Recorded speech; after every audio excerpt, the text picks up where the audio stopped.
Bismillahirrahmanirrahim. Assalamualaikum warahmatullahi wabarakatuh. Waalaikumsalam warahmatullahi Pemirsa Darul Amin wabarakatuh. TV yang dimuliakan Allah Subhanahu wa taala.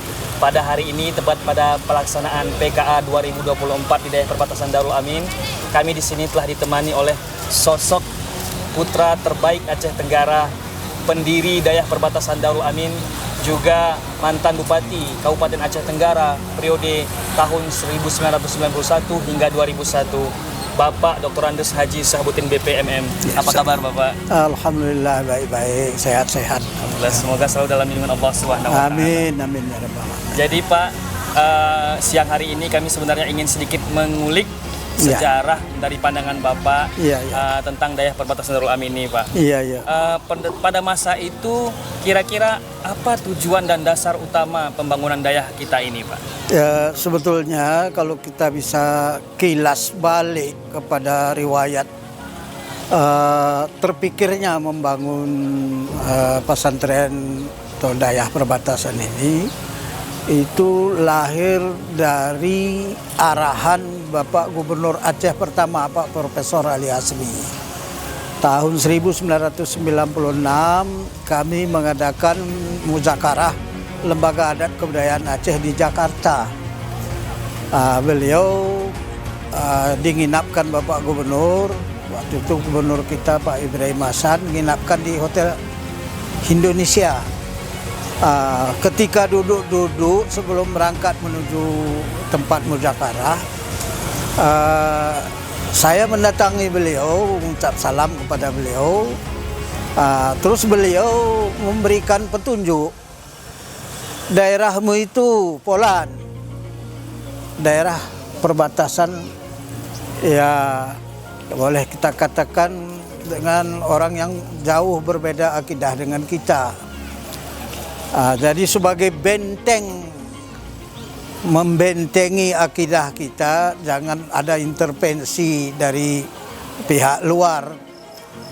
Perlu didirikan di situ semacam pesantren yang nanti santri-santrinya bisa nerobos ke daerah orang itu, sekaligus menjadi duta-duta kita di daerah orang itu, mengembangkan ajaran Islam. Jangan sebaliknya, orang lain mengintervensi kita. Itulah arahan beliau. Sekembali dari sana 1 tahun kemudian, terus kami persiapkan pembangunan ini. Itulah riwayatnya. Jadi setelah adanya instruksi itu, Pak, apa langkah awal yang Bapak ambil pada masa itu, Pak? Nah, pada awalnya di komplek kita ini kan ada SD dulu. Tapi ya seperti kerakap tumbuh di batu, karena sekitar dulu namanya ini Loe Pakam, Kampung Bakti sebelah itu. Penduduk Kampung Bakti sama Loe Pakam ini anak didiknya tidak mencukupi untuk memakai gedung sebegitu besar dibangun di sini.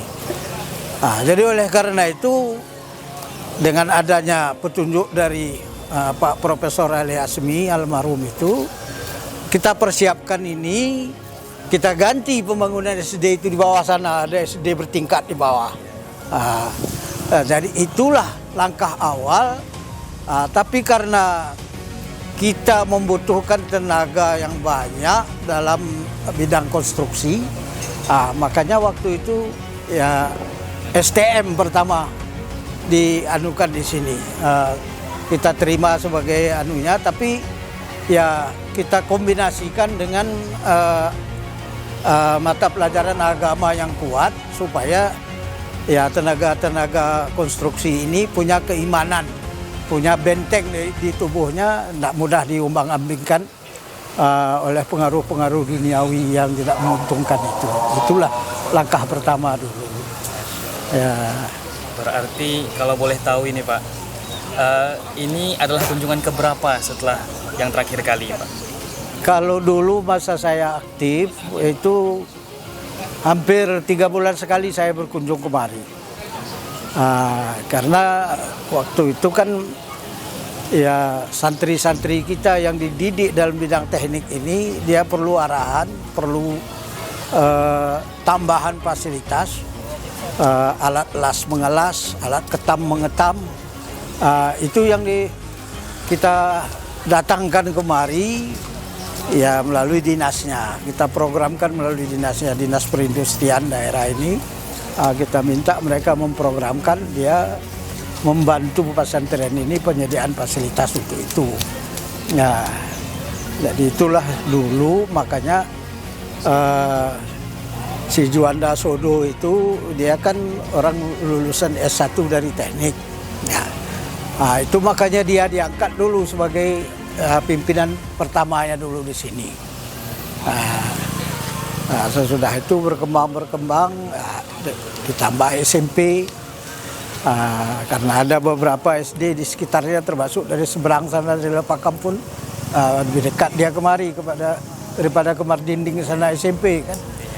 Jadi makanya dari situ terus berkembang lah anunya itu, makanya terus ada dua dulu cikal bakal anunya ini, ada SMP-nya, ada STM-nya, kemudian muatan agamanya kita perkuat, dan belum waktu itu berdiri sendiri dalam bentuk pesantrennya belum seperti sekarang ini.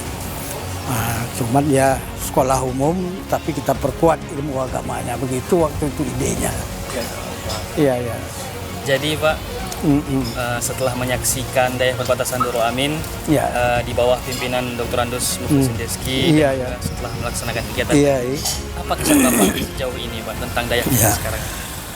Sebetulnya kesan saya ya merasa bangga dan luar biasa. Saya tidak menduga begini pesatnya perkembangan daerah perbatasan ini di tangan beliau.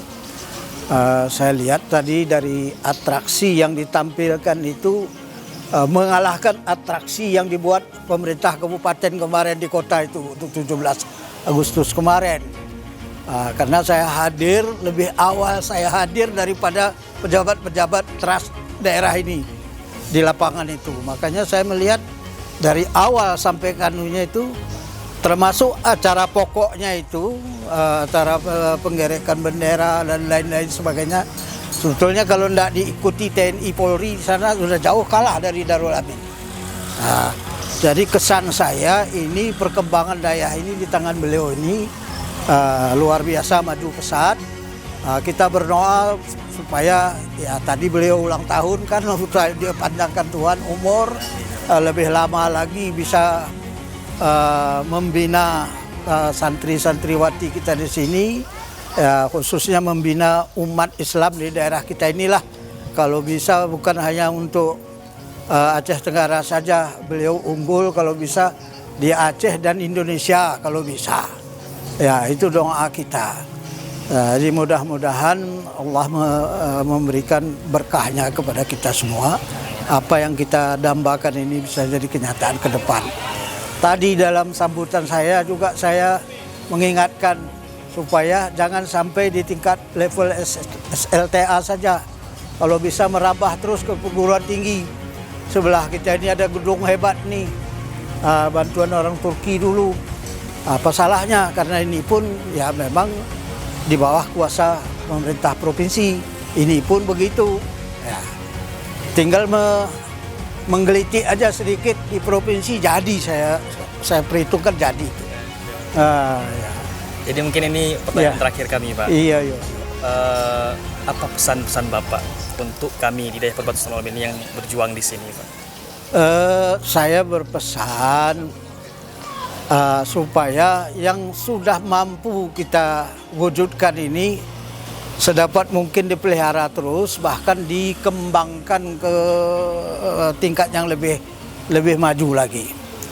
Tidak apa-apa ya, dilakukan pengkaderan terus-menerus supaya nanti ya kita manusia ini kan punya keterbatasan umur dan lain sebagainya.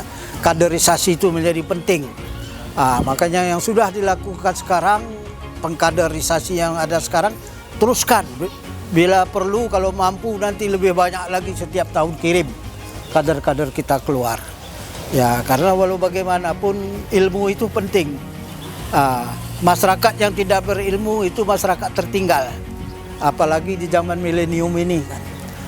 Orang yang punya ilmu itu Kan sudah diingatkan Rasulullah di dalam hadis-hadis beliau kan, beberapa tingkat lebih tinggi derajat orang berilmu daripada tidak berilmu.